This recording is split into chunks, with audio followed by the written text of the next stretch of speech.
En nombre del Ateneo Científico y Cultural de Palma del Río y, por supuesto, en nombre de toda la sociedad palmeña, gracias a Canal Palma por recoger estas visitas para los televidentes y gracias a vosotros por una mañana de puente, dejaros caer por aquí, por el paseo, y además una mañana fresquita, pero muy bonita, un sol muy rico.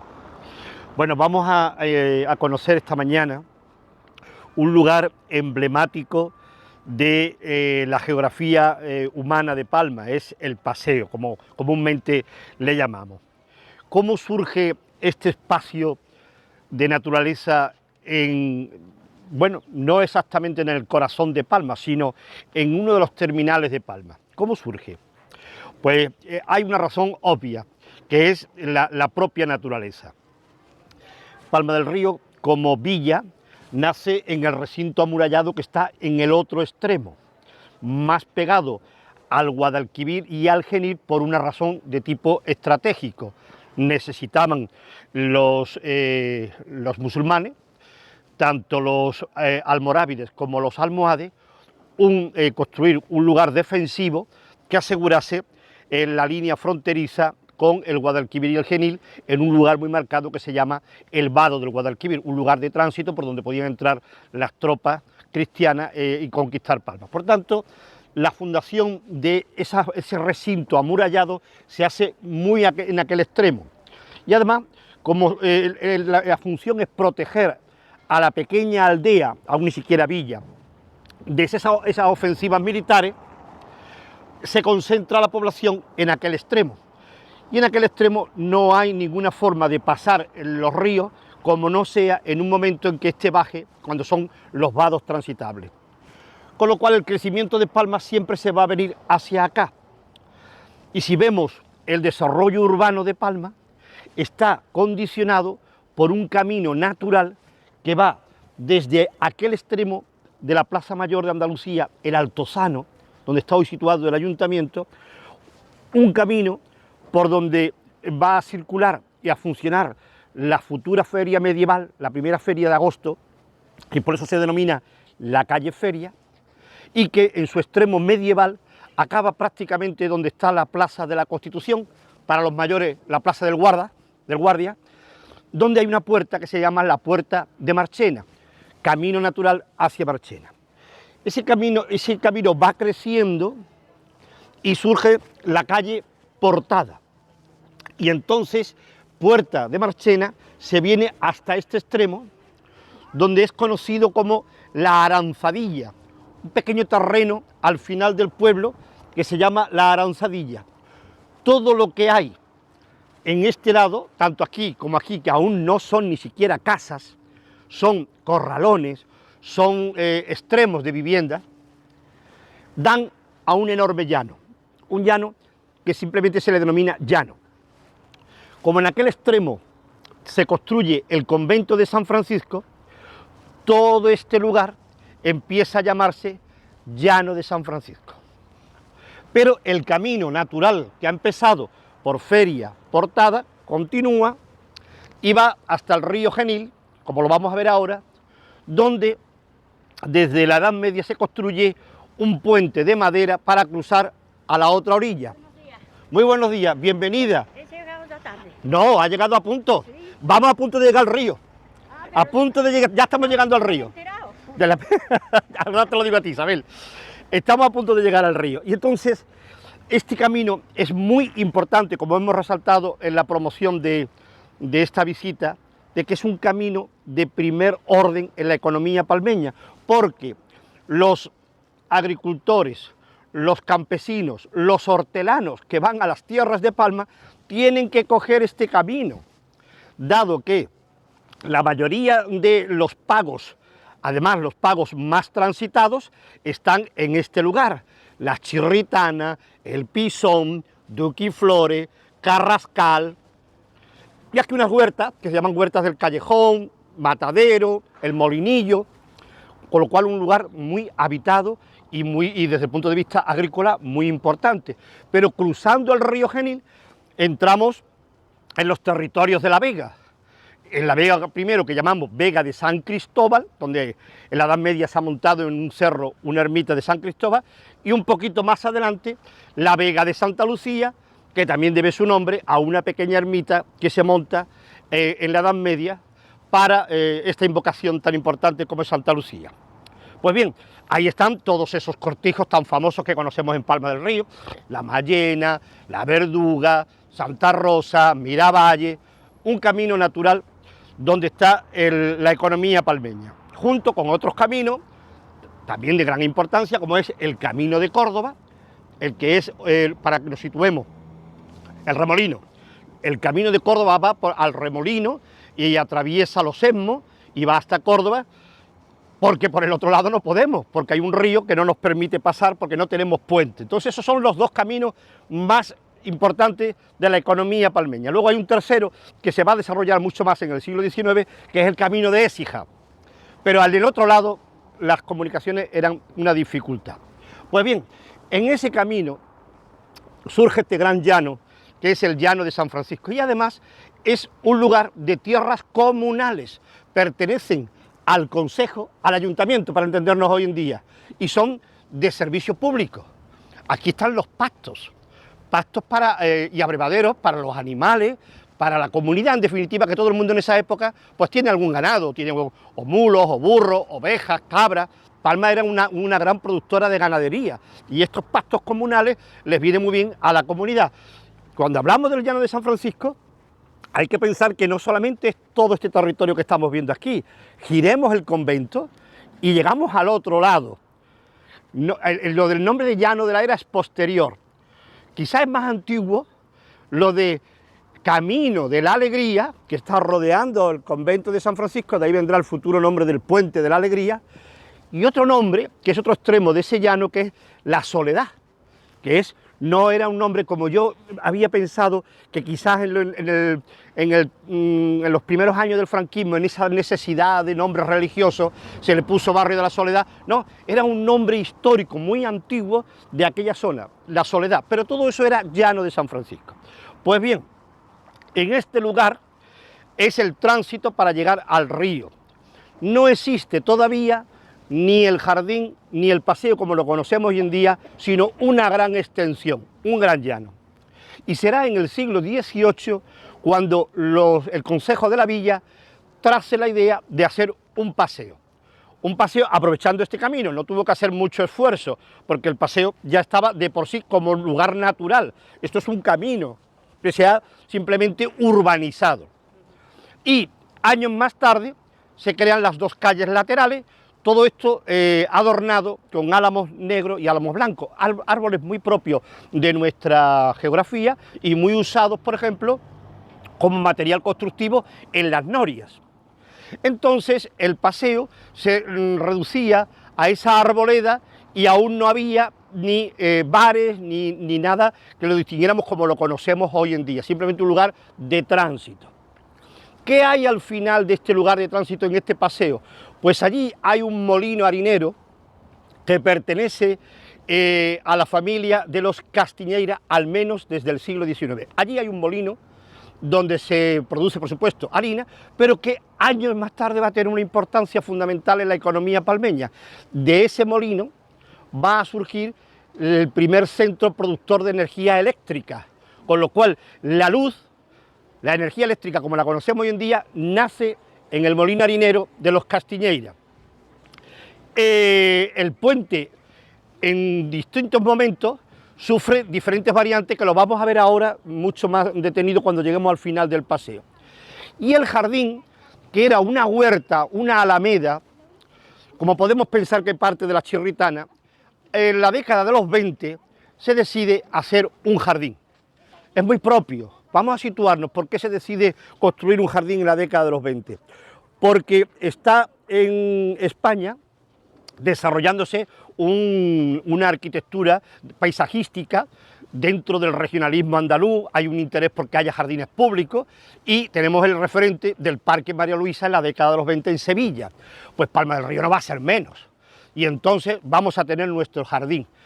Las obras del jardín con el trazado que hoy conocemos empiezan en 1924 y se diseña un jardín muy del estilo, diríamos, de grandes avenidas, con parterre, con juegos geométricos, fuentes, etc. Esto nos sonará un poco, con perdón, a un jardín versallesco, con una influencia francesa. Y es que en esos años se deja caer por Palma del Río, por Moratalla, por Sevilla, un famoso diseñador de jardines francés, Forestier, que es el que diseña los jardines de Moratalla.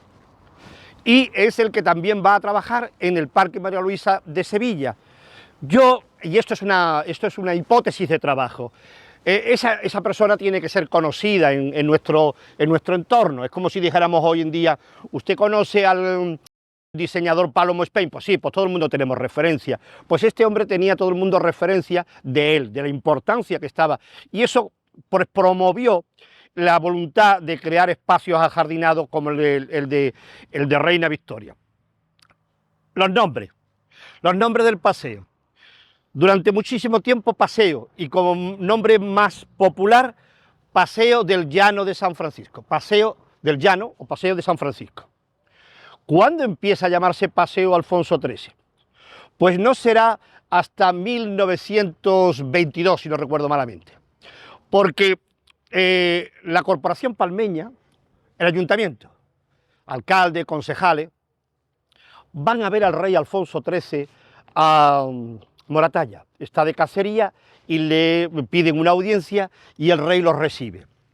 ¿Y para qué van el ayuntamiento, los concejales hasta Moratalla? Pues van a pedirle al rey que nos construya el gobierno un puente sobre el río Genil, porque el que teníamos, cada 2 por 3 se lo llevaba al río.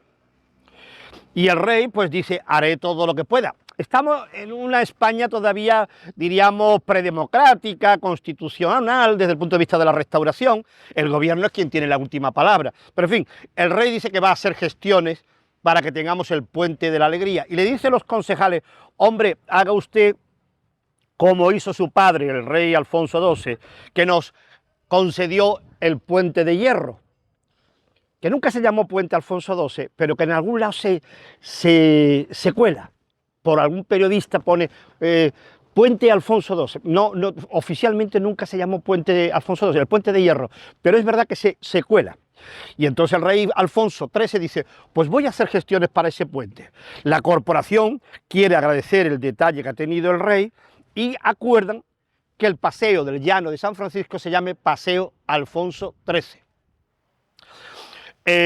Así se llamó hasta abril, mayo de 1931, en que se proclama la Segunda República y la corporación saliente de aquel primer gobierno municipal de la Segunda República decide el cambio de varios nombres de la ciudad.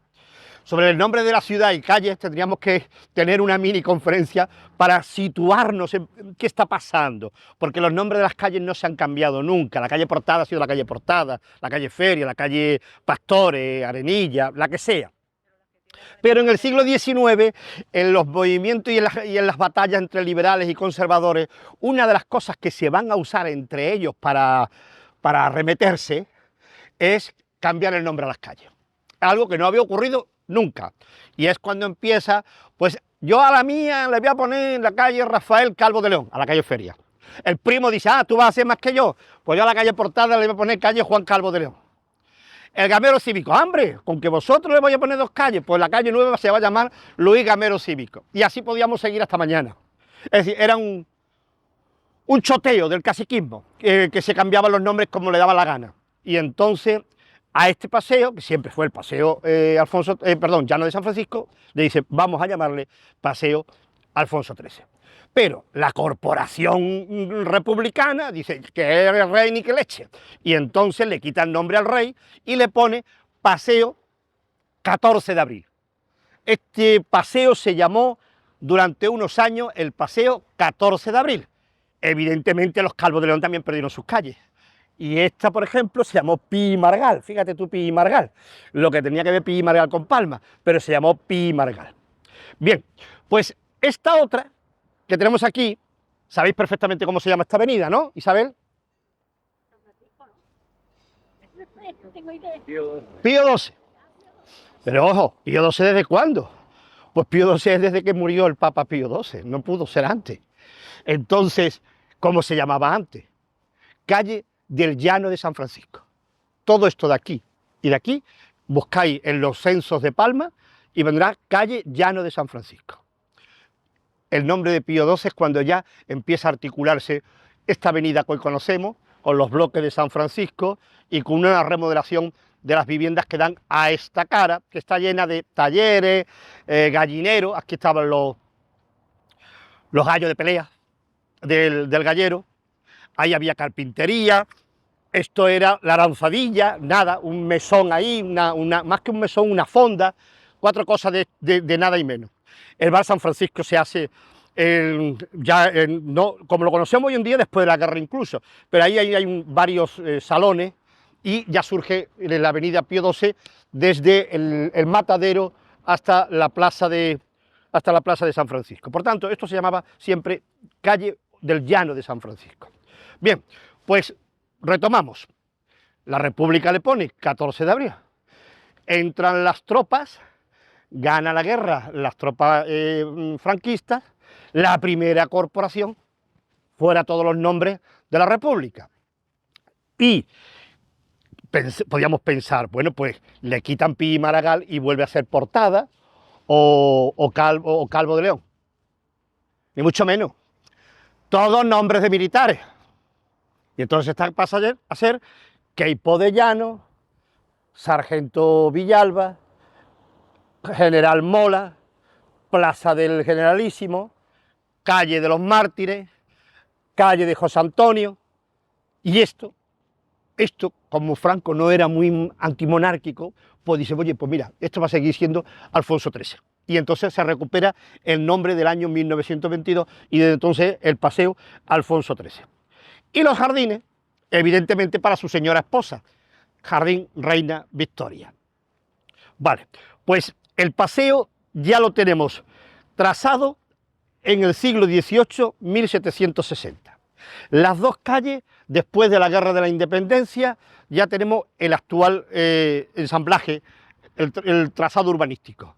Y allí ha quedado un extenso llano donde se celebra la feria de ganado, porque la feria del mercado de venta, como diríamos, de montar tenderetes con venta de carne, productos alimenticios, cuero, ropa, etcétera, se monta en la calle Feria. Pero cuando la burguesía liberal llega al poder, deciden que ellos tienen que tener casas muy bonitas, como vimos el otro día. ¿Dónde empiezan a hacerse esas casas bonitas? En la calle Feria. Y es cuando se hacen las casas señoriales. Las casas señoriales dicen, ¿qué hacemos con una feria aquí, con todo este guarreo delante de mi puerta? Y dicen, vamos a llevarnos la feria a la calle Portada, que es más ancha. Y entre 1840 y 1850 se cambia la feria, esa, la del Mercadillo, a la calle Portada. Y la de ganado, ahí al recinto ferial, por llamarlo de alguna forma, al llano. Nunca dijimos recinto ferial, siempre fue el llano de San Francisco. Claro, el llano de San Francisco cada vez lo iban acotando más, porque después de la Guerra Civil, en la década de los 50, se construye los bloques de San Francisco y luego se construyen los bloques 18 de julio, con lo cual van reduciendo el espacio. A eso se suma que este lugar es un lugar donde va a crecer el ocio de Palma. La diversión en Palma del Río se concentra en el paseo. ¿Cuáles son de las primeras cosas que se construyen aquí? Pues ahí en el llano se montan teatros de montaje, es decir, de quita y pon, no son permanentes, de tablados para representaciones de obras de zarzuela, obras cómicas, bueno, incluso bienes líricos, muy buenos. Luego se monta un cine de verano, que lo monta un empresario que tiene inquietudes culturales, que es Miguel Jerez y Jerez, un hombre, un médico, de vocación republicana. Su padre había sido alcalde republicano y miembro de la masonería y hombre preocupado por la cultura. Y es el que monta el Coliseo España, un lugar de cine y de teatro y de flamenco. Ya teníamos aquí teatro, cine, que entonces no se dice cine, el cinematógrafo, que es cuando llega a principios de siglo XX, porque ha montado el Salón Jerez en la calle José de Mora, y aquí monta el cine de verano, que también se llama Coliseo España. Bien, pues ya cada vez se va reduciendo más el espacio del llano de San Francisco y por tanto del paseo. Y el paseo como tal es un lugar abierto a la circulación de las personas. El Ayuntamiento de Palma del Río siempre fue muy considerado y prudente de no darle en propiedad a nadie nada de esta zona. Entonces, al principio, lo que se autorizaba era, vamos a crear aguauchos que se llamaban casillas de madera que eran desmontables. Solamente se podían montar en verano y luego se retiraban.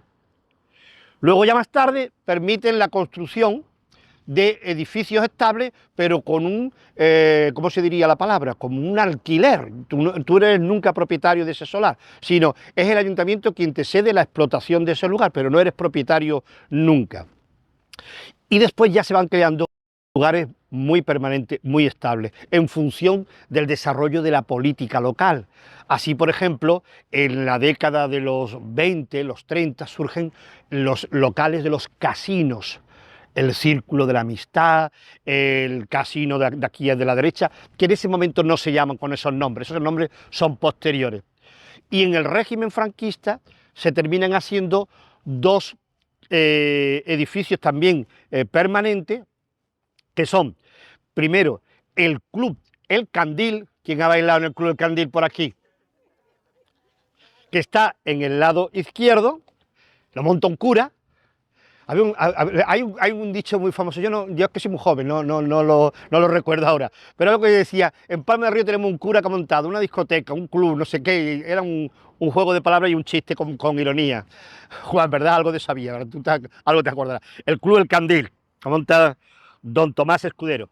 Y aquí a la derecha, yo me imagino que con los contrapoderes del régimen, dice, si al cura le hemos dado una caseta permanente, el Candil, al régimen, al movimiento, a la OGE, Frente de Juventudes, se le da aquí a la derecha otra, y fue un baile muy destacado. Un baile de los arcos, que lo tenéis fotografiado en la guía. Y los dos casinos, que ahora vamos a ver lo que son dos joyas. Entonces, progresivamente, aquellos aguauchos fueron pasando a ser ya lo que hoy llamamos comúnmente en Palma los kioscos. Porque en principio eran aguauchos, eran de poca cosa, era vino. Es que ni siquiera me atrevo a decir refresco, si es que la Coca-Cola no la habían inventado todavía. Es decir, vino y poco más, no había ni siquiera tapas. Recordar que al principio las personas que venían al paseo se traían la comida, se traían los tuppers, y eso estaba absolutamente bien visto. El kiosquero de turno te servía los vinos, los refrescos, quizás algo de tapeo, pero muy poco, y el que venía con la comida no se le negaba la mesa y las sillas como a un ciudadano más que disfrutaba del paseo. Pues bien, eso sería la cosmografía urbana.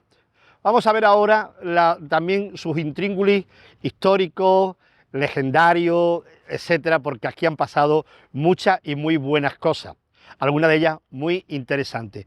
Para conocer ese proceso vamos a ir andando por el Paseo de Albero, que en su día ni mucho menos tenía albero, era un terrizo y que se iluminó a finales del siglo XIX. El ensayo de la luz eléctrica se hizo con el paseo. El empresario Camilo Castiñeira y cantarero, que por cierto tiene lápida, tiene nicho en el cementerio de Palma, si algún día lo podéis ver, lo que pasa es que está totalmente abandonado, no me puedo explicar si hay algún descendiente de los Castiñeira, porque su antepasado, Camilo Castiñeiro, pues desde la harinera, desde la electroharinera, fue el que ganó el concurso de instalar la luz eléctrica en Palma, y dijo, voy a hacer un ensayo, a ver cómo sale esto. Y entonces tiró una hilera de bombillas aquí en el paseo y funcionó muy bien. Funcionó muy bien porque se inauguró en la feria de 1897. Hablo de memoria, lo tenía escrito aquí en el guión. Bien, pues aquel día, esto fue, nunca mejor dicho, esto fue una feria, una alegría. La gente vio por fin la luz eléctrica, y se quedaron maravillados de aquel invento. Y el periodista que escribe la crónica de aquel día dice: Palma del Río parecía las 1001 noches.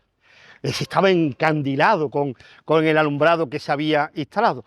Inmediatamente que salió bien la luz en el paseo, ya se extendió a todo el pueblo, que el pueblo no era tan grande como era hoy. Es decir, el pueblo era pues desde la almendra del centro, como la conocemos hoy en día, y desde la avenida, desde la antigua carretera de la Campana para acá. En el otro lado no había nada, con lo cual habría que iluminar pues unas 30 o 40 calles importantes del pueblo, y pensemos lo que se iluminó, que se colocaban un par de bombillas. Como una bombilla se fundiera, estaban todas las calles oscuras.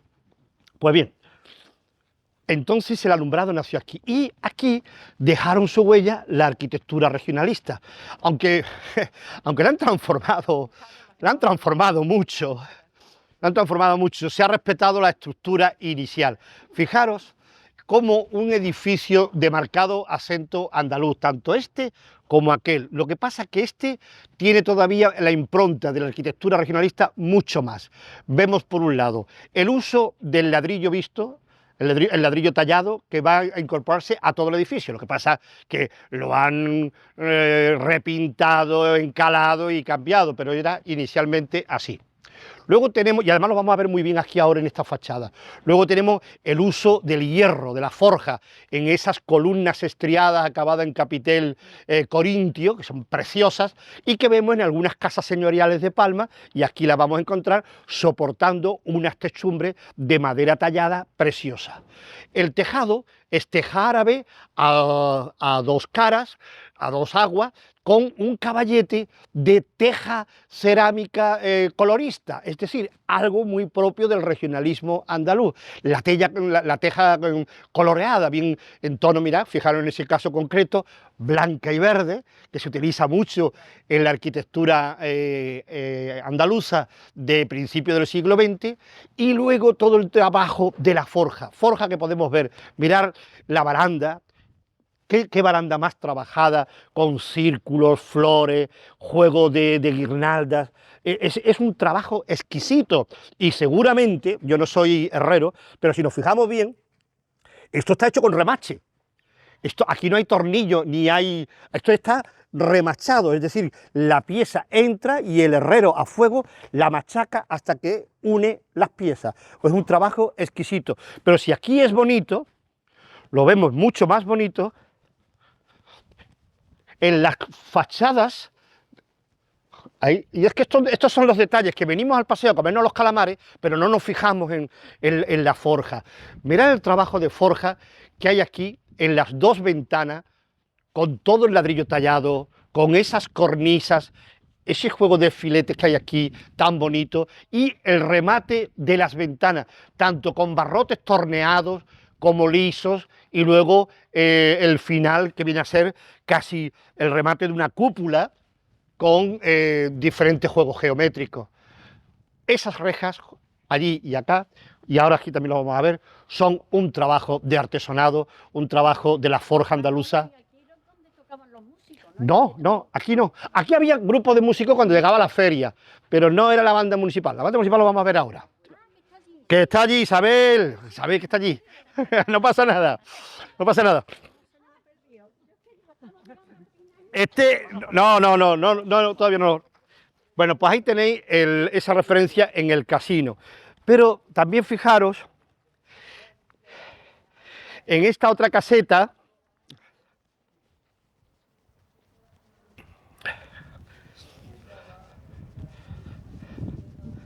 Mira, esto es la Sinfónica, monta esta caseta, y fijaros que seguimos en el estilo regionalista. Este ya es más sobrio, ya se recurre más a elementos de la arquitectura metálica, de la arquitectura del hierro, pero no deja de tener su encanto tanto con el anagrama, el logotipo de la Sinfónica, como su referencia a la música. Ahí tenéis ese arpa, ese símbolo de la música, que recuerda que esto nació por una agrupación musical, por eso le dieron esa decoración tan bonita. Y es que Palma del Río tenía una pasión con la música. Verdaderamente aquí había muy buenos músicos. Hoy podemos tener bandas de música, pero entonces en el siglo XIX lo que había era una vocación por la música en toda su amplitud, con todo su instrumento. Y llegamos, y para que lo pueda explicar mejor, al kiosco de la música. El kiosco este es un kiosco permanente, pero durante mucho tiempo era un kiosco, era un montaje de madera. Se montaba cuando finalizaba la primavera, se montaba un kiosco de madera para que la banda municipal actuara durante el verano en el paseo, y ya luego se hizo este definitivo. La banda municipal. La banda municipal de Palma nace a finales del siglo XIX. Es una inquietud propia del ambiente de la restauración. A partir de que se crean unas pequeñas bandas que actúan en la velada de la Virgen de Belén, que tienen algunas intervenciones, sobre todo muy vinculadas al mundo religioso, alguna celebración particular, surgen ya gente que crean sus bandas. Y de ahí dicen, oye, ¿y por qué no hacemos una banda municipal? Se lo proponen al ayuntamiento, y siendo alcalde Manuel Rejano Fernández de Tejada, se constituye la banda municipal. Estamos hablando de a partir de 1875. La banda municipal rápidamente creció en número de músicos, en necesidades de instrumentos.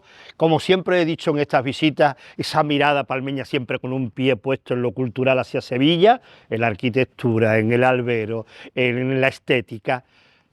Pues en una importante casa de instrumentos musicales de Sevilla va el director y el concejal del ayuntamiento a comprar los instrumentos para la banda municipal. La banda municipal estuvo funcionando hasta 1970, con lo cual un siglo de vida tuvo esa banda. De sus directores, a quien más recordamos desde el punto de vista de las investigaciones históricas, algunos lo habréis conocido, otros no, fue a don Eloy Viro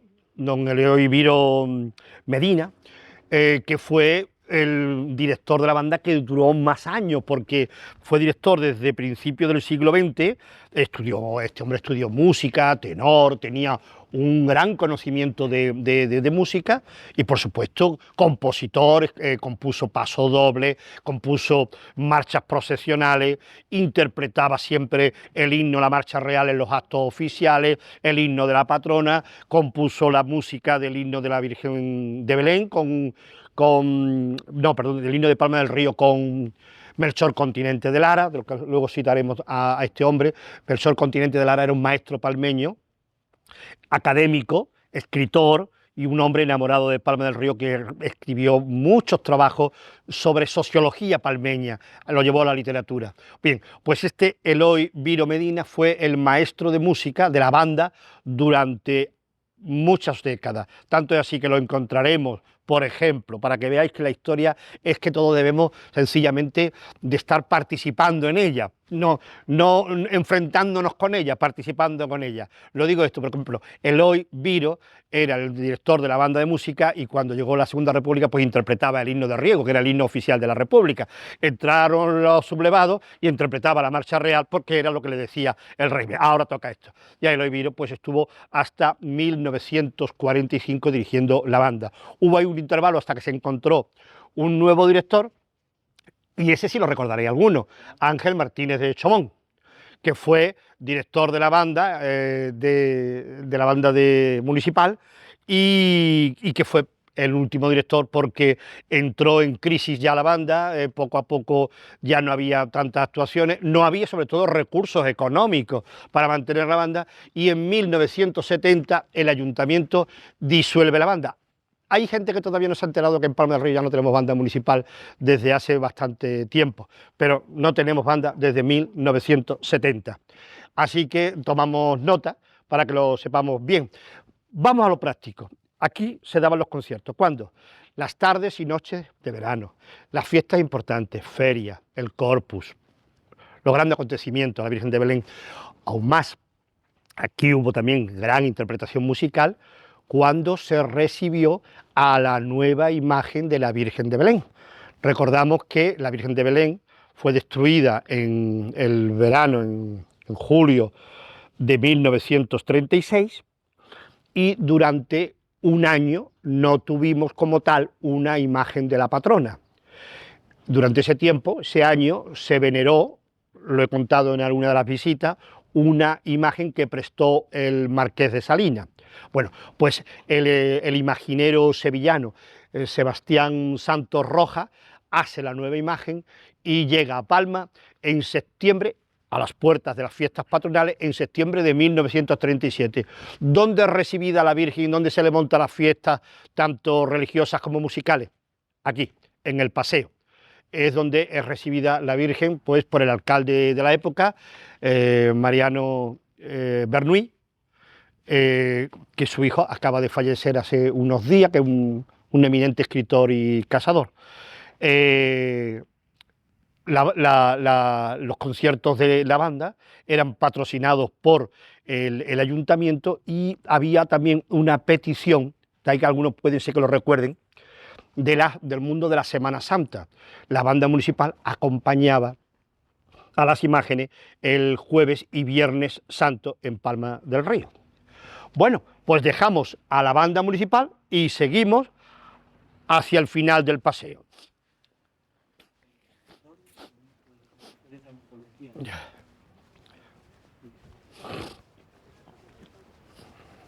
¿Te acuerdas que te hablé el otro día de mi tatarabuelo, de la casa de la calle? Sí. Yo recuerdo que mi abuela decía, mi abuelo dio dinero para la construcción del casino. Sí, se hacían por sociedades, efectivamente, se hacían sociedades y pagaban un... Eso es. Eso también me lo contó un señor respecto de como entre todos hicieron una especie de bono, una especie de acciones, pero insisto, podían construir, pero no ser propietarios. Nunca el ayuntamiento en eso se ha mantenido... y se ha mantenido muy firme, siempre se ha mantenido. Bueno, aquí hay dos imágenes que ya no están, pero tenemos que resituarnos. Aquí estaba el candil, el baile que montó don Tomás, el cura. Y aquí estaba el de la hoje, que era con unos arcos, lo tenéis fotografiado en la guía. Era muy bonito. El de la hoje era muy bonito. Lo tenéis en la página, a ver si lo puedo ver.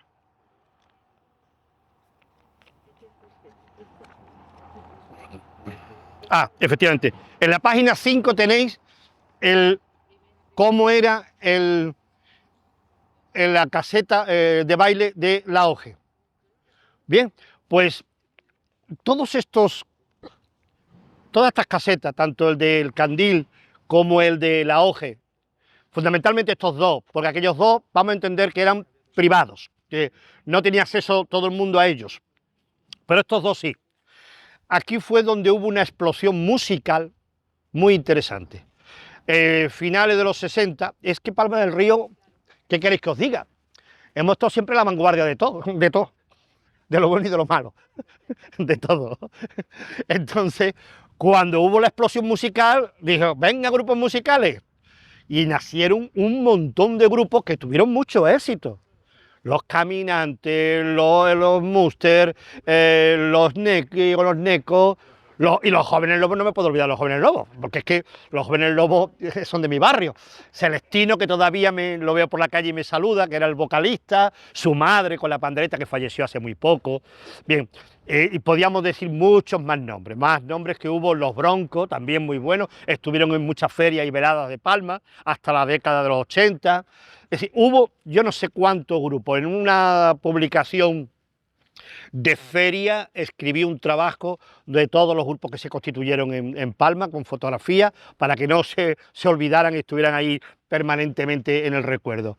Y eso, pues aquí hizo que las veladas de verano fueran preciosas, porque hubo música y eso, queramos o no, se ha perdido. Hoy no queda ya más que de aquella música el chimpunchón de la discoteca esa que hay ahí, pero aquello de tener grupos de sevillana, de música pop, de rock no, el rock no llegó todavía a Palma tan fuerte, pero eso tuvo su eco en el paseo, en las noches de verano, en día aquí inolvidable. Bien, pues hemos llegado al punto final donde hemos visto que había dos casetas y esto que hoy es una pérgola, aquí había la puerta de acceso al camino de la Chirritana. La morfología del paseo también ha ido acorde con los tiempos. En un principio, el paseo no tenía, como ya hemos dicho, más que las casetas esas o bien de kitipón, montaje o permanente. La iluminación en un principio estuvo colocada en el centro, con unos postes, unas farolas grandes que tenían a derecha e izquierda como una especie ¿cómo se dice?, de lámpara, unas grandes lámparas que iluminaban el paseo. Los bancos en un principio fueron de forja, como lo tenemos hoy en día, pero luego se construyeron de publicidad, eran de cemento, con unas ondulaciones y unas estrías, y todo lo que es el respaldo tenía una serie de publicidad en azulejos. Eso era muy bonito, porque las empresas de Palma patrocinaban un banco y tenían aquí su publicidad a lo largo del paseo. Sí, sí hay alguna que otra, pero no porque nadie se entretuviera en voy a hacer una foto a los bancos, sino que a lo mejor tiraba una foto a un grupo de una familia que están disfrutando de la feria de Palma y el banco está. Y lo hemos podido rescatar, fotografía de los distintos bancos. Aquí se aporta una de ellas, pero sería muy interesante saber cuántos bancos tuvimos de esa historia. Al principio, el paseo se abría con unas enormes palmeras que está constatado quién las regala y cuándo se siembran, cuándo se ponen, cuándo se plantan esas palmeras. Será después de la guerra cuando se monta la actual portada.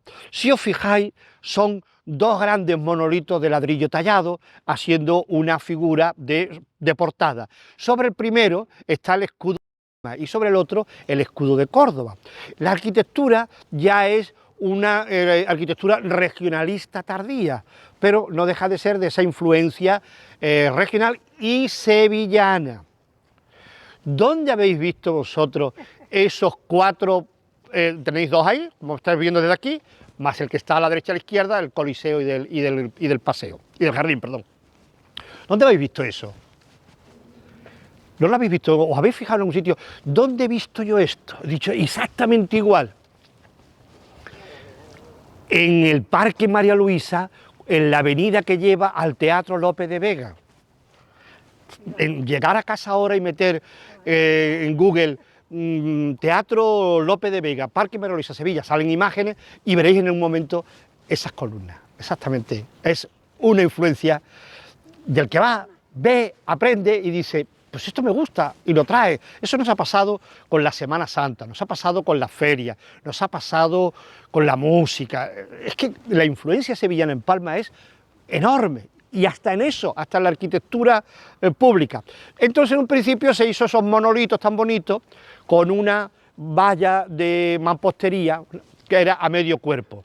Y ahí se colocó esa baranda, esa forja tan bonita, esa reja, que estaba en el cementerio de Palma.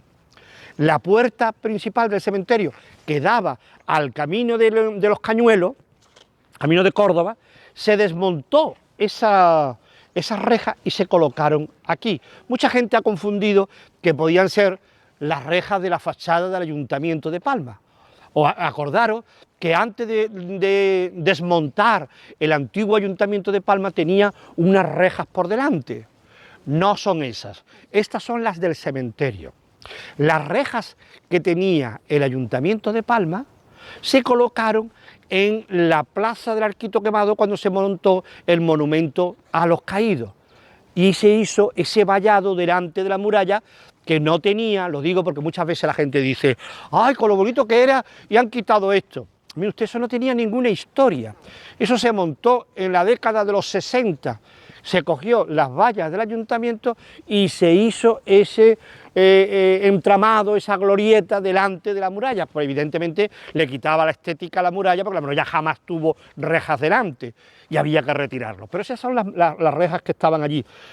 A veces os cuento anécdotas salpicadas en el paseo para que vayamos conociendo mejor nuestro pueblo. Acordaros, por ejemplo, los arcos que había en la plaza del ayuntamiento. Había un arco en la calle Feria y otro arco en la calle Ruiz Muñoz y otro arco en la calle Cardenal Portocarrero. Evidentemente el arco de la calle Cardenal Portocarrero es que sostiene el balcón de palacio. Los otros dos arcos fueron construcciones de la década de los 60, los construye Miguel Delgado. Miguel Delgado hace el arco de Santa Ana, se llama así porque colocó unos azulejos de la Virgen Santa Ana con la Virgen Niña, la madre están fotografiados, y aquí colocó un arco de entrada principal a la ciudad con el escudo de Palma. Bien, él los montó, él los quitó, porque en el año 72-73 se acuerda construir un nuevo ayuntamiento. Se tira el edificio antiguo y al tirarse el edificio antiguo, evidentemente el arco cae. Cayó el primero, se tiró el lado de Correos, que lo hemos conocido también como el lado donde estaba Foto Rueda, y al caerse esos dos edificios no se sostienen los arcos y se tiran. Al levantar los nuevos edificios ya están descolocados respecto el uno del otro y ya no se hacen los arcos. Y se quitaron, pues a mediados de los 70, en el 75 se quitaron los arcos. Pues bien, os cuento eso para que veamos cómo se desarrolla una historia urbanística. Vamos a entrar, después de colocarse esas rejas y de completar aquí las mismas con otra puerta, ya tenemos el trazado del paseo. El trazado del paseo que va a tener una influencia fundamental con este rinconcito que tenemos aquí. Vamos a llegar al rinconcito. Vamos.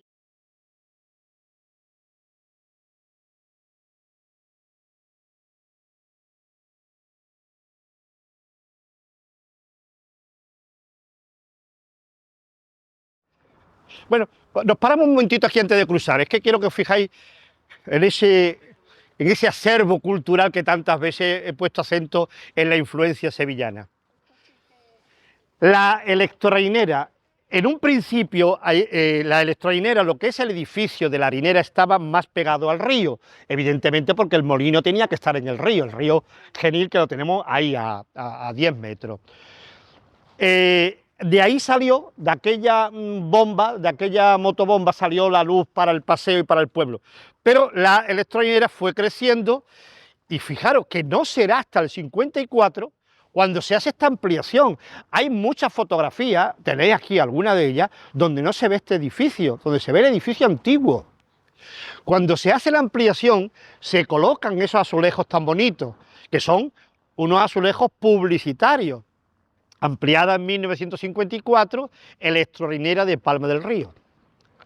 Bueno, pues como el ojo humano no puede con tanta potencia, si tuviéramos aquí un catalejo, una ampliación donde pone SA, debajo pone de dónde son esos azulejos. De Cerámica Santa Ana, Sevilla. Ahí están. Son unos azulejos publicitarios que no deberíamos de perder. Ya se ha perdido la H y la A, pero que no debemos de perder porque esto ya está contemplado dentro del patrimonio de arquitectura industrial de Palma del Río, es decir, un edificio significativo de la historia industrial de Palma, la electroharinera. Un edificio pues, de una estética que es agradable, porque representa aquellos grandes siglos que se construyeron no solamente en Palma, en la geografía española, para el trabajo del trigo, que estuvo funcionando hasta hace bien poco. Bueno, pues aquí había una pequeña, no digo barriada, una calle con unas casitas, Y aquí había una taberna antigua que se llamaba La Bombilla, porque fue la primera luz que se colocó en el pueblo y se le llamó La Bombilla. Y aquí vivían un grupo de personas en esta callejuela. Bueno, pues en esta zona, imaginaros, principio de siglo, sin luz, a oscuras, esto era la boca. Y digo sin luz y la boca de un lobo, porque eso era así. Yo he estudiado en ese colegio, en el Colegio San Sebastián. Cuando llegaba el invierno y venía esto aquí de noche, aquí no se veía nada. Aquí no se veía absolutamente nada. El paseo es verdad que estaba un poquito iluminado, pero se iluminaba en verano, en invierno estaban las luces apagadas. Esto estaba totalmente a oscuras. Pues imaginaros, esto era un poquito un antro. Y aquí hubo una casa de prostitución. La llevaba una tal Encarnación, el apellido no me acuerdo, Encarnación no sé qué. Y era un lugar donde concurría mucha gente. Concurría mucho público masculino. Y un guardia municipal le tenía manía a uno que se llamaba Manuel Dubisón Flores.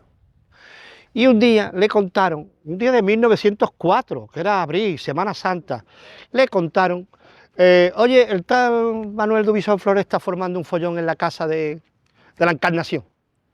Pues para allá que voy. Y entonces lo sacó, discutieron, pero este hombre le dijo, no, vámonos para el pueblo si tiene algo conmigo, no, vente para aquí para el paseo. Se lo llevó aquí al paseo y le pegó unos cuantos sablazos y lo mató. Entonces, para que veas que la justicia al final, entonces se abrió diligencia y fue enjuiciado este municipal que se llamaba Manuel Rincón Calero y fue condenado a unos cuantos años de cárcel por matar al joven Manuel Dubisón Flores. Y se ve que pasaría en la cárcel por lo menos unos 20 o largos años, que cuando volvió, y eso sí que fue un fallo muy gordo, como era municipal, se le restituyó en el cargo de municipal y estuvo unos cuantos años haciendo de sus venganzas personales por haber estado en la cárcel por aquel crimen horrendo, pero en el sable. Entonces los municipales tenían un sable y vestían como un orinal, un casco así redondo, y le pegó con el sable y mató a aquel muchacho.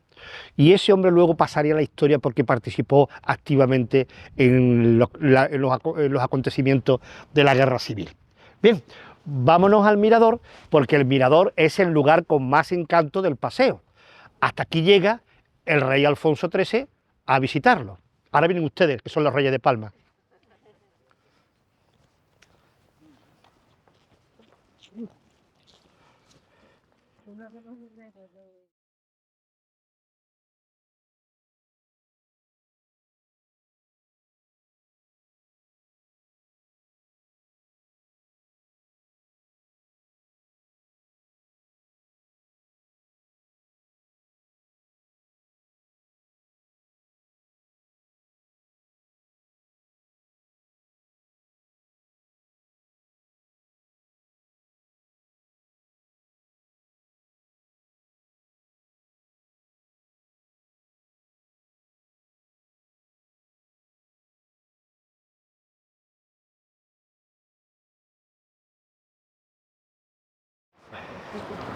El sitio es tener esto en Palma del Río, que puede venir desde tu casa andando hasta aquí, lo que pasa es que debemos de conservarlo entre todos. Bien, llegamos al Mirador del Genil. Este sitio es emblemático y determinante para el paseo, porque aquí estaban situadas las norias de la electrolinera.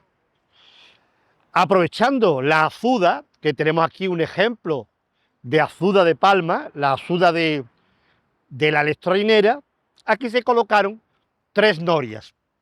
Las norias de aquí se llamaban la de la chirritana alta, la chirritana baja y la tercera la del matadero, porque las aguas de esas 3 norias distribuían el agua para las huertas de la chirritana, las acequias del paseo. El paseo se regaba con agua que llevaban estas norias y que conducía el agua hasta los jardines y la parte de las huertas del matadero que están allí detrás, lo que hoy es la calle Ronda del Jardín.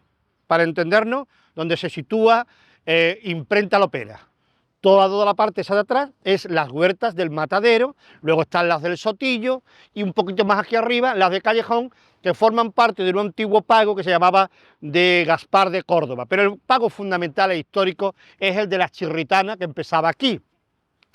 En ese solar, donde veis ahora que se monta el mercadillo y la feria, cuando llegan la feria de mayo y la de agosto, ahí había una huerta, que en un principio se llamaba la huerta del Kaiser, una huerta de naranjo.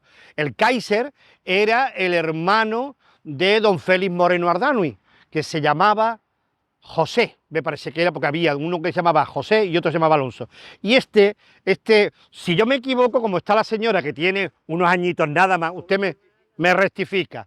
Era conocido como el Kaiser porque se puso de moda aquel bigote esplendoroso del Kaiser alemán, que le subía por lo alto de las mejillas, de los pómulos, le subía hacia arriba, pues este lo imitó.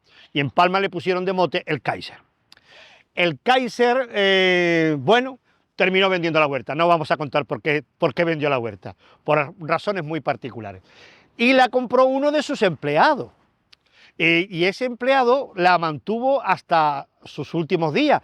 Era un hombre, no me acuerdo el nombre, y la familia me lo acepta que lo diga, pero sí que tenía un mote que era pequeñito, muy pequeñito, y por eso no pudo ir a la mili, y le llamaban el Quinto, que era muy bajito.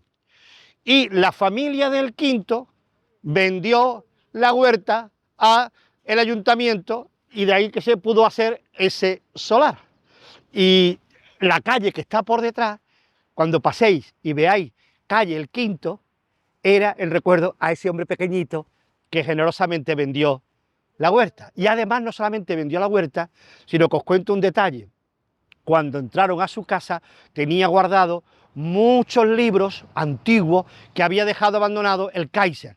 Todos esos libros se donaron a la biblioteca pública y están en nuestra biblioteca municipal. Pues bien, se empezó a configurar este espacio con estas magníficas norias que estaban aquí junto a un caminillo que daba a una calle que sigue conservando el nombre, calle de la isla, porque ahí en medio hay una isla y esa calle conduce a la isla. ¿Cómo se pasaba desde el paseo al otro lado? Bueno, durante siglos ahí, la parte baja, hubo un puente de madera muy sofisticado, porque tenía muchas estacas para sostenerlo, y luego ya el tablero y el pretil, las barandas, bien sencilla, bien humilde. Pero con las crecidas del río, el río entonces crecía mucho más que ahora, se llevaba el puente cada 2 por 3.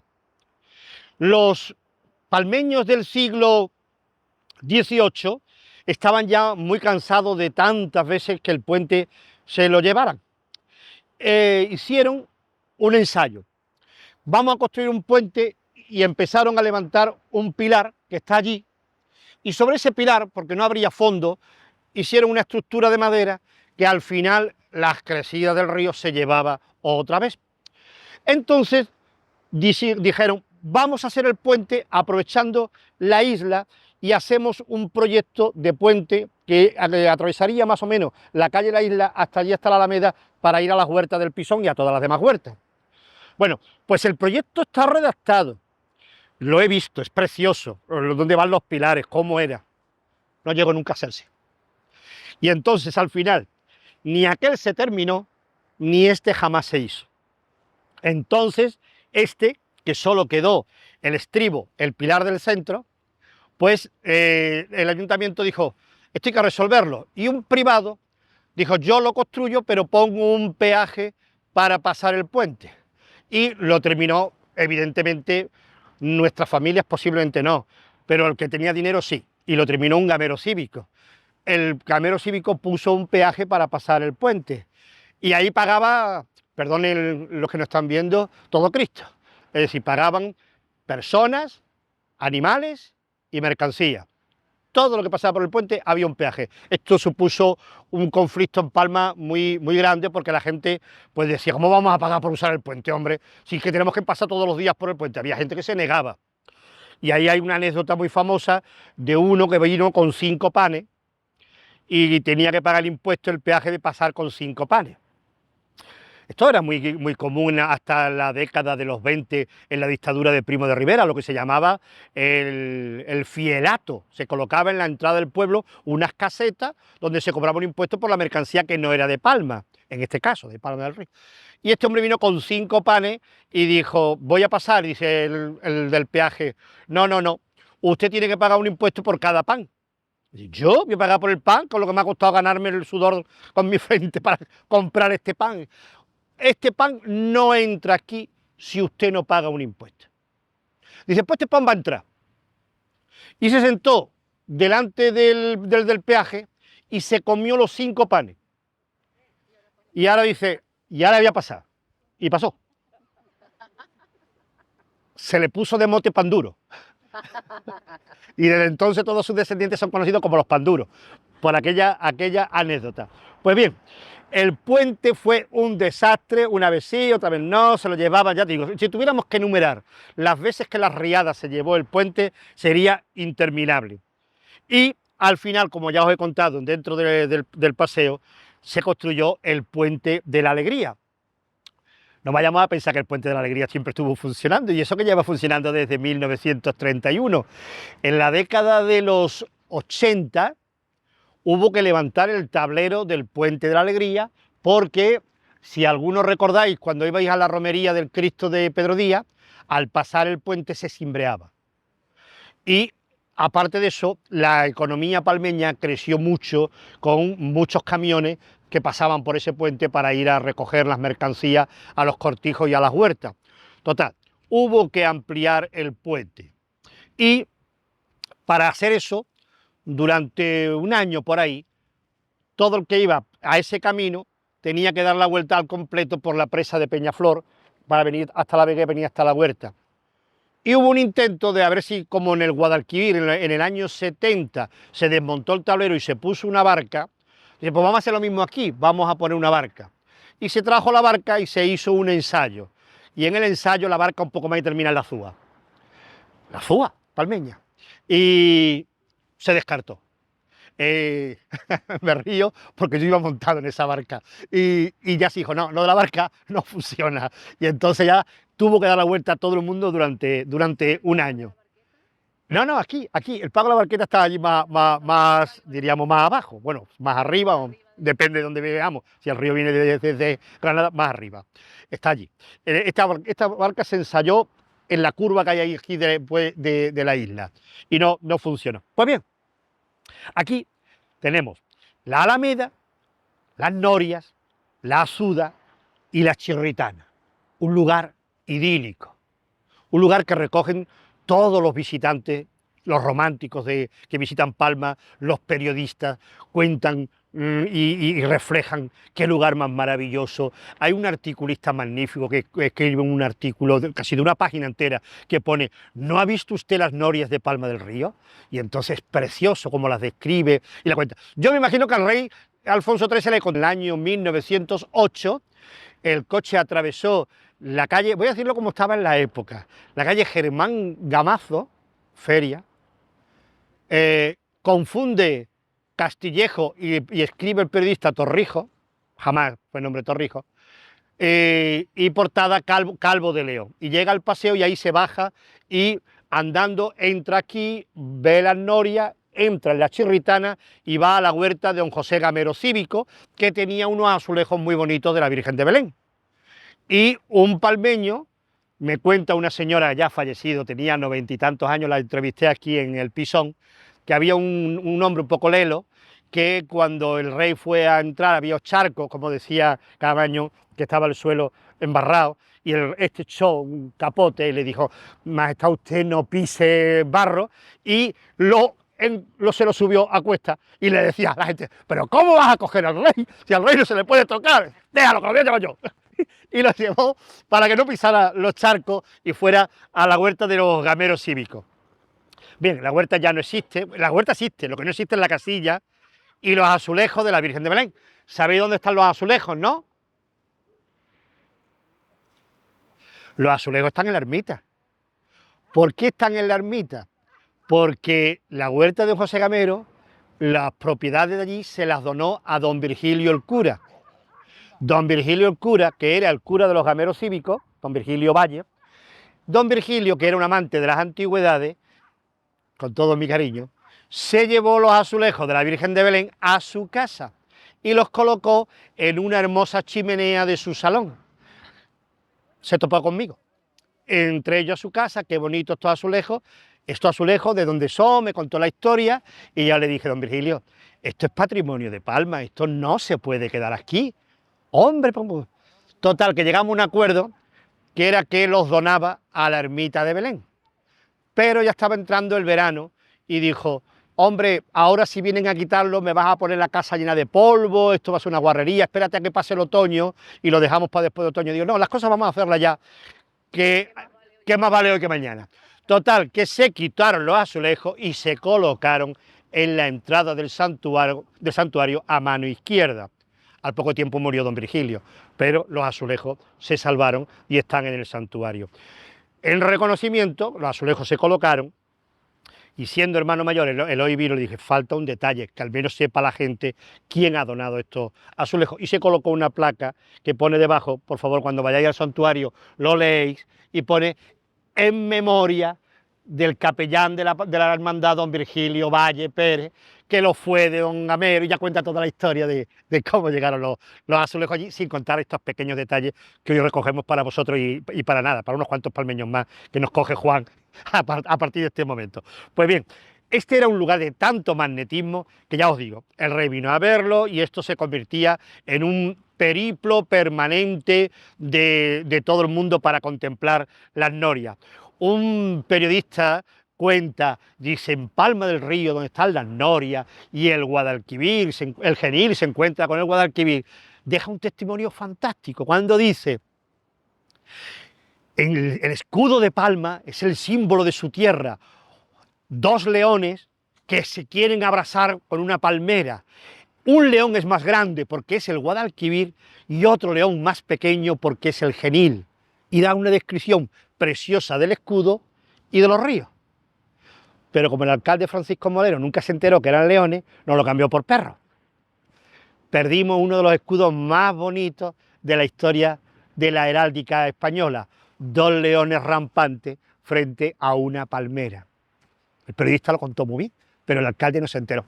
Bueno, pues aquí se ha discurrido la vida cultural del pueblo. Vamos a seguir viendo más evolución, porque a la Huerta del Kaiser, que se le ganó para hacer ese territorio, otro trocito de aquel antiguo jardín se convirtió en un colegio. Las microescuelas de 1958 que inauguró el alcalde de la época, don Juan Martínez Bravo, evidentemente sería un 18 de julio cuando se celebraban las obras del movimiento y todos esos líos. Y nació el Colegio San Sebastián, que al principio era simplemente, como dice la palabra, unas microescuelas, 2 o 3 galerías de ladrillo con un tejado de chapa, de uralita. Imaginaros, en verano era horrorosa la calor y en invierno te morías de frío. Y no tenía ni muro, ni valla, ni nada. Al principio era campo libre. Luego ya se puso una especie de, ¿cómo se dice? Una alambrada. Y después de la alambrada se levantó un muro. Y hoy no tiene nada que ver ya con aquel colegio del posfranquismo, del tardofranquismo, que eran las microescuelas que tantas hicieron en Palma, porque el modelo de ese colegio que tenemos en el paseo era el que se hizo en la ermita de Belén. Había unas microescuelas, en la Verduga había unas microescuelas en lo que se llamó la taberna, la cantina de los Cabreras. En el Pago del Rincón había también esas microescuelas. En Pedro Díaz, en el Paguillo, al lado de la ermita de la parroquia de la Inmaculada, por cierto, mañana celebras 70 años de parroquia, se levantaron otras microescuelas y en algún punto más de nuestra ciudad. Bien, ahí se hace un colegio y tenemos un problema muy serio a finales de los años 60. No teníamos el problema serio en los años 60, lo teníamos de siempre, que no teníamos agua potable. En Palma, parece mentira, el Guadalquivir, el Genil, Pues no había agua potable, lo que había era agua de los pozos y las personas cogían y bebíamos agua de los pozos, de algunos pozos determinados, algunos aljibes que se sabían que eran salubres, que eran buenos, y también los pozos de las casas. Pero como no había agua, en Palma se extendía el reparto del agua con cántaras, con los aguadores. Todos los que estamos aquí recordamos los aguadores que pasaban por nuestras calles pegando voces y salíamos con las cántaras que nos llenaban de agua potable o la intercambiaban una cántara por otra. ¿Cuándo llega el agua potable a Palma?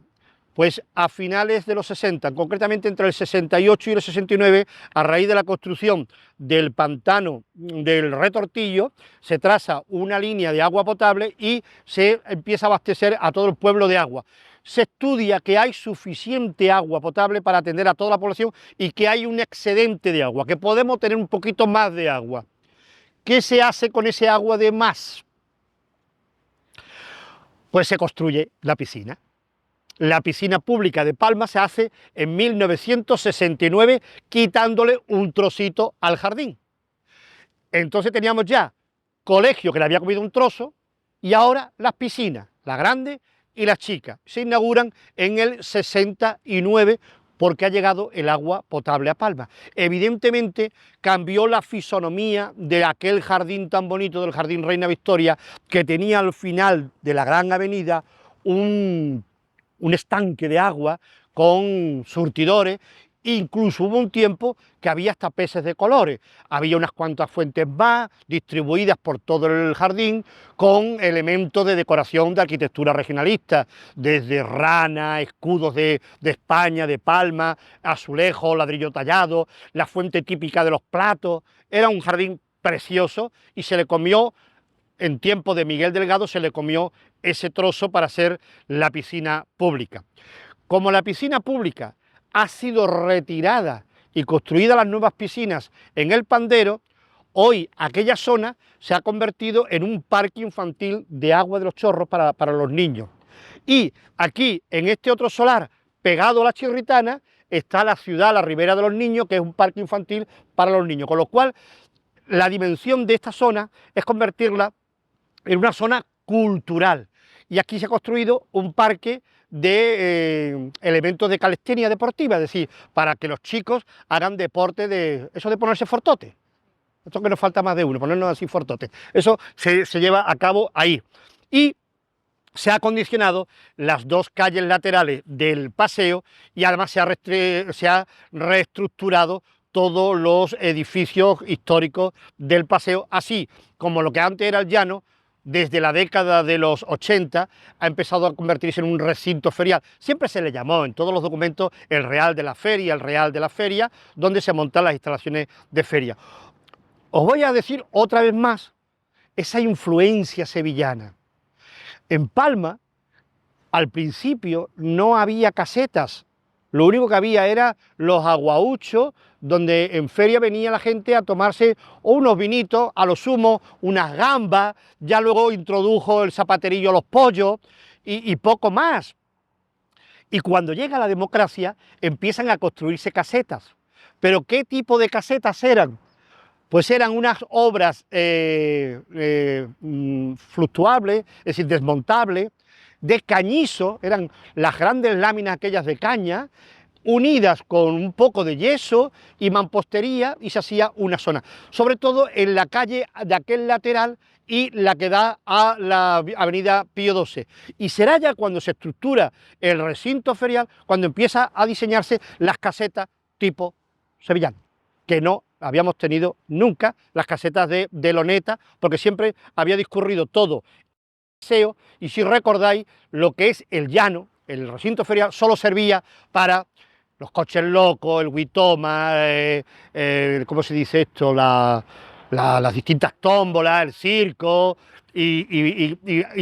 bueno, y el teatro de Manolita Chen, que no podía faltar en Palma del Río. Sí. Me acuerdo como si fuese ayer, unos cartelones con una chica espampanante que le ponían así en unas braguitas. El Yuki, no, ya, Isabel, ¿cuándo es los Yuki?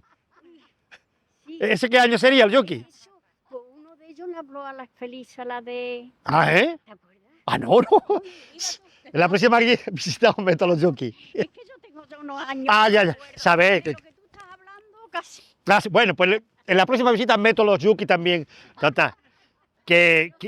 Me parece a mí que era ese nombre, pero estuvieron mucho tiempo ahí instalados. ¿Sí? Al lado del médico de Jiménez. Sí, la de don José Jiménez, la casa de... Que era otra casa que se hizo en el jardín. Si una caseta pusieron ahí, estuvieron mucho tiempo. Vámonos para la puerta principal porque ahí vamos a terminar un momento muy bonito de la historia de Palma. Cuando un periodista cordobés publica "La democracia llegó a Palma en el paseo". ¿Por qué escribió eso? Vámonos. Manolo, ¿y la zona de la alegría por qué tiene ese nombre? El puente de la alegría, la zona de la alegría. Del Camino de la Alegría, de los franciscanos. Ah, pero porque los franciscanos... Ya había un camino que se llamaba Camino de la de Alegría. la alegría. Yo casi una lista de nombres, pero yo creo que pasó por aquí hasta Visco Pardá, fíjate, porque venían muchos artistas de Écija, la zarzuela, las compañías, los cómicos, aquí venía todo el mundo. No, yo creo que no.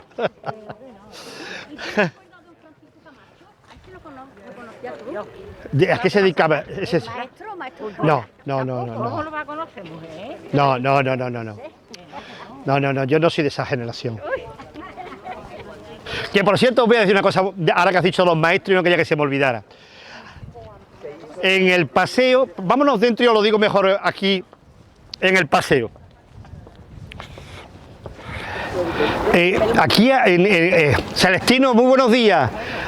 Bien, hace un minuto hemos hablado de usted, de los jóvenes lobos. Anda, Que- este hombre, ¿eh? Tú cantaste en las casetas de la OGE y del Candil, el Casino de los Señores, En los salones de España, en los salones de España, en la Peña, bueno, todo lo recorriste. y España, Portugal. Sí, ahí está la voz de los jóvenes lobos, sigue siendo joven, Yeye, ¿no? pero Joven Yeye. sí. Y su madre era, pero además participaba en los jóvenes lobos, que tocaba la pandereta. Yo recuerdo a tu madre tocando la pandereta, muy yeye, era una mujer muy activa que montó con sus hijos los jóvenes lobos. Y ahí está el tío. Y a los Estados Unidos no fuimos porque yo era pequeño, a mí me gusta mucho el cine. Entonces me gustan las películas de los barcos que se hunden. El Titanic. Y a raíz de ahí nos salió un contrato para salir desde Génova, en los canguros, los barcos canguros de aquella época, que no sé si existirá la compañía esta. Y yo le dije a mi madre, digo, mamá, no firme ese contrato que yo no me meto en un barco. Y mi hermano, que era mayor, le dice, niño, que no pasa nada, coño, que no voy, que no firme, que yo no voy. O buscáis otro. Y ese contrato no lo hicimos, vale. Pero bueno, nosotros mandamos, como Manolo sabe, que somos casi de la familia, bueno, que vivíamos de la música en aquella época. Ahí En aquella está. época vivíamos de la música. O sea, en casa se vivía de la música. Y él lo sabe. Sí, lo sé, por eso te lo he referido. Bueno, gracias, ¿eh? Los jóvenes lobos y de tanto grupo. Pues os digo una cosa más, para que veáis la importancia del paseo en cuanto a la formación del alma, de las inquietudes. Y eso es bueno para incluso que en la política se practique. La política no puede venir de arriba dada, la política tiene que surgir de abajo, que los ciudadanos participen, que seamos activos en el compromiso de cambiar una sociedad. Aquí, en la década de los 10 del siglo XX, es decir, hablo de 1915, 16, 17, se celebraba una fiesta muy bonita, se llamaba el Día del Árbol. Y entonces todos los chiquillos de Palma, de todos los colegios, venían al paseo y sembraban un árbol. Qué moderno. Sí, sembraban árboles. Y en el acto los chiquillos participaban y uno de los niños, el más avispallillo, leía una poesía o un texto en nombre de sus compañeros, y los chiquillos sembraban los árboles que ya habían preparado el hoyo. Imaginaros, más de 400 niños en 1915 aquí sembrando los árboles. Entonces terminaban interpretando y escuchando el himno del árbol, era el Día del Árbol, y luego se iban todos juntos a merendar y a ver las películas en el cinematógrafo del Salón Jerez. Eso fue un show. Y participaban los maestros. Salvador Junquillo, decano de los maestros de Palma, recitaba poesía. Melchor Continente de Lara, que os he dicho antes que fue un eminente palmeño que trabajó mucho los temas de esta zona, tiene un trabajo muy bonito sobre la chirritana. Pues leían documentos, leían poesía, leían textos y los niños se lo pasaban fenomenal. El Día del Árbol, como tantas cosas, pues desapareció. En fin, pero el paseo dejó de ser un referente de la vitalidad, porque aquí se celebraban los carnavales. Los carnavales de Palma se celebraban en el paseo. Lo de irse a la calle Feria y a la calle Portada y eso es posterior. ¿Por qué es posterior? Porque el régimen franquista quiere controlar las máscaras y entonces lo concentra en el centro del pueblo para que la policía municipal sepa, primero están prohibidos, pero cuando ya el pueblo dice, no, estarán prohibidos, pero lo vamos a celebrar. ¿Qué hacen? Que se colocan en distintas partes del pueblo los policías para aquel que se viste de mujer o aquel que insulta al régimen o se ríe de un político o lo que sea, ¡sa! Lo atrapan y lo meten en el calabozo.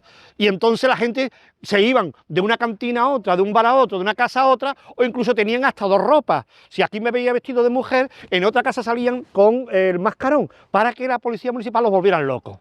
Entonces, el carnaval se celebraba aquí, en un espacio abierto, y con naturalidad la gente del carnaval, porque también es verdad que el cambio climático ha influido. Antes el carnaval yo lo recuerdo como una fecha fría, comiendo castaña y garrapeñata ahí en el centro del pueblo, y ahora de pronto llega el carnaval y hace un día de sol que te muere, y aquí todo el mundo comiendo y celebrando el carnaval en el paseo, pero el carnaval se celebraba aquí. Quiero decirte con esto que ha ido evolucionando. Y durante el régimen franquista perdió esa capacidad de ser un espacio para la libertad, sino un espacio para la feria. Entonces, ¿qué ocurrió en la década de los 70? Os lo cuento a las puertas del Bar Guerra.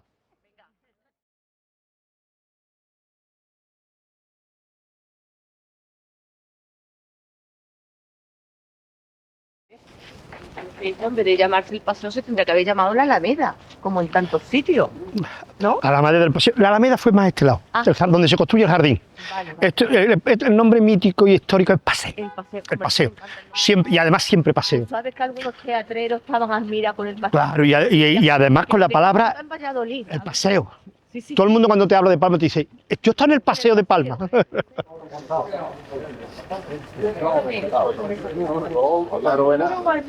Buenas. Don Juan está por aquí, Juan Guerra.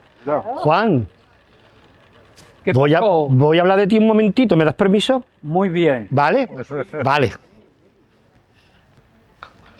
Bueno, y vamos a concluir la visita.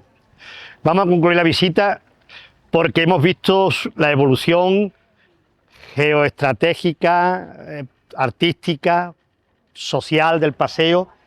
Llegamos a la década de los 70 y es una década que, por el perfil, bueno, perdonadme, por el perfil, todos los que estamos aquí hemos conocido. Estaba el cine de verano. Ahí pues pasó las películas de romanos, de indios, algunas de otras de intriga. Ahí se montaban los festivales flamencos. Por ahí han pasado, junto con el Salón Jerez, las grandes figuras del flamenco y de la copla, desde Lola Flores, Juanita Reina, Juanito Valderrama, Marchena, Caracol. Y el paseo se reducía a una vida más de solo y exclusivamente de verano. El Casino de los Señores, el Círculo de la Amistad y poquito a poco unos kioscos que fueron creciendo. Aquí había un kiosco que llamaban el kiosco de Torre, porque tenía un juego que gustaba mucho tanto a las ranas. Ahí está Isabel, gustaba a mayores y a pequeños. Ver a nuestros padres, pues que se jugaban los vinos, pues echándole la chapa a la boca de la rana. Y ahí estuvo la rana de Torre. Y aquí el kiosco de Guerra, que él estaba más pequeñito de lo que hoy es en día. Y poco más. Cuando llegaban las ferias, pues al principio había un caballo de cartón donde la gente se hacía una fotografía. Esa calle estaba llena de las tómbolas, las escopetillas, las distintas posibilidades de llevarse algún recuerdo, las casetas de turrón, los bailes. no existía el concepto de caseta municipal, ni siquiera el ayuntamiento como tal organizaba actividades de caseta municipal. Será con la llegada de la democracia cuando empieza a hacerse actividades en el cine de verano, incluso llegó a organizarse hasta pregones de feria, y empieza a darse una vida lúdica a la ciudad. Y aquí en este paseo es el germen, junto con el Coliseo, de la Feria de Teatro de Palma del Río, porque si algo tuvo de éxito la feria fue que conectó con el público y había pues continuamente actividades de teatro callejero aquí en el paseo. Pero como os digo, este es un lugar abierto donde la gente podía reunirse y hablar. Y aquí se fueron formando los sindicatos en la clandestinidad. Las comisiones obreras pues se articulaban entre los tajos en el campo y luego tomando un vino. En el casino no iba a ser, hombre, pero se venían a los kioscos del paseo, sobre todo aquí el kiosco de Guerra, y aquí empezaron a hablar de, sobre todo en principio, de sindicalismo. Lo que pasa es que en esa época el sindicalismo está muy vinculado a los cambios políticos, es decir, tenemos que cambiar este país. Entonces, uno de los primeros convenios del campo se firma en Palma del Río, en el año 75, después de muchas huelgas, de la huelga del algodón en el 73, de la remolacha en el 75, de la naranja, luego vinieron huelgas generales, y todo eso discurría en este paseo. Y aquí empezaron a reunirse los sindicalistas y los jóvenes políticos de la democracia. Hubo muchas asambleas populares en este sitio. Tenemos fotografías donde dirigentes obreros están hablando en lo alto del Círculo de la Amistad. En el casino no creo que se pusieran mucho, o aquí en el Bar Guerra, y esto era una fragua de ideas, de cambio, de propuestas, de que tenemos que mejorar el salario, de que tenemos que mejorar la justicia social. Claro, también fue un sitio de conflicto, porque en el año 75, todavía con Franco vivo, los trabajadores deciden encerrarse en las parroquias y la policía interviene, los desaloja de las iglesias, y se esconden los obreros aquella noche aquí en el jardín, que entonces el jardín no tenía tanta valla como ahora, era un espacio totalmente abierto. Y aquella noche esto era de día, porque había tantos tiros y tantas bengalas para poder ver a la gente que se iluminaba todo el jardín. Entonces, aquí se hicieron grandes acuerdos de tipo de convenios laborales. Tanto es así que el periodista Juan Ojeda, en Diario Córdoba, escribe un artículo sobre una asamblea que ha habido aquí y pone: la democracia llegó en Palma del Río en el paseo. Fijaros la importancia histórica de este lugar, porque era el único sitio donde se podía hablar con libertad. En las casas consistoriales, el ayuntamiento no se podía, la OGE no se podía, el Frente de Juventudes no se podía, los colegios no se podía, no eran lugares para eso, con lo cual el paseo fue el hervidero de las ideas políticas, y aquí empezó un nuevo tiempo de la democracia palmeña. Y además ese nuevo tiempo se refleja, pues que por ejemplo ha crecido el número de los kioscos, algunos eran ya de finales de principios de los 70, los Cabales por ejemplo, otros como por ejemplo este de mi amigo Oliver, Peporro, bueno, todas estas nuevas firmas, Guerra que se ha consolidado, y hoy pues se ha cambiado todo lo que es la luminaria, la arboleda y los espacios culturales con el centro de congreso, el nuevo teatro, las instalaciones para los niños, el centro de mayores aquí al lado también en el jardín, sí, una dimensión cultural, incluso turística, lo representa ese magnífico edificio del Hotel Castillo, la oferta de restaurantes, la oferta gastronómica. El paseo es el alma de Palma. Nació en la Edad Media como camino para llegar a las huertas y llegar a los cortijos, y hoy se ha consolidado como espacio de convivencia y espacio para la comida, para la familia, para los niños, para divertirnos, y es un lugar que no podemos perder, que son las señas de identidad del alma de Palma. Tanto es así que si alguien de fuera te dice que ha estado en Palma, lo más seguro que te dirá: y conozco el Paseo de Palma, porque es un símbolo de nuestra ciudad. Una calle hay en todos los sitios, plaza hay en todos los sitios, pero el Paseo de Palma es una joya que disfrutamos hoy, afortunadamente, todo el año. No es como antes, que solamente era en verano, hoy todo el año. Por tanto, disfrutemos del paseo, hagamos de esto un sitio público, un sitio de la libertad y un sitio de la convivencia, un nombre propio de Palma del Río. Muchas gracias, ¿eh? Nos vemos en los puentes. ¡Hombre! Y en los años 80 la gente cuando venía joven- Pues iniciamos una tertulia. Ya estoy dispuesta a todo.